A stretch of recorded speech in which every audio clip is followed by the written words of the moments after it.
Poland has announced a joint initiative with the European Commission to trace and try to return Ukrainian children who've been abducted and taken to Russia.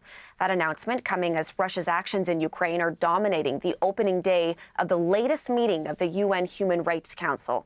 CBC senior correspondent Susan Ormiston has more on that from London.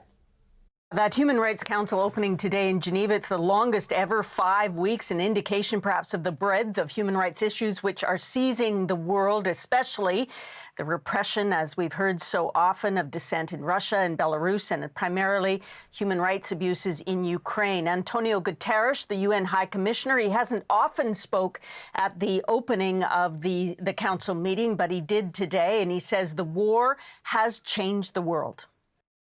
The Russian invasion of the Ukraine has triggered the most massive violations of human rights we are living today. The Office of the High Commissioner for Human Rights has documented dozens of cases of conflict-related sexual violence against men, women and girls, and serious violations of international humanitarian and human rights law against prisoners of war, and hundreds of cases of enforced disappearances and arbitrary detention of civilians were also documented. Russia is only an observer at these council meetings now, but the mere presence of Russia's deputy foreign minister at these meetings this week and his speech on Thursday is causing a lot of ripples. At the last meeting, when Sergei Lavrov, the foreign minister, appeared by video link, a group of high-profile NGOs walked out, and they've signaled that they will respond negatively this week as well.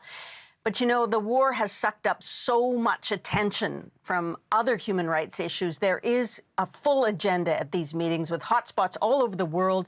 Violence, new violence between Palestinians and Israelis, concern over the Uyghurs in China, and, of course, the repression of unrest in Iran. Well, let's talk about Iran here as well, Susan, because it's been in the spotlight on this opening day. So what can you tell us on that front?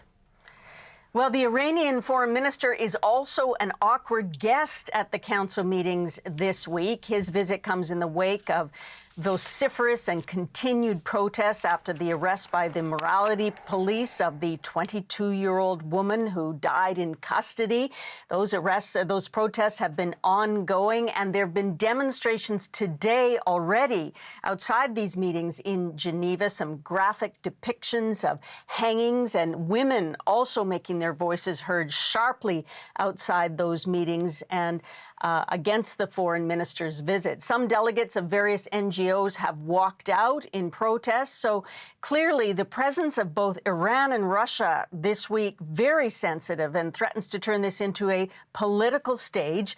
The human rights body itself really gaining more presence over the last couple of years as Russia's position on the UN Security Council has proved problematic dealing with the war in Ukraine. And today as well, Canada imposed new sanctions on 12 senior officials from Iran's Islamic Revolutionary Guard Corps and law enforcement forces for their participation in, quote, gross and systematic human rights violations. This council meeting, as I said, is 5 weeks, the longest ever. It's going to stretch into April. Senior correspondent Susan Ormiston for us in London.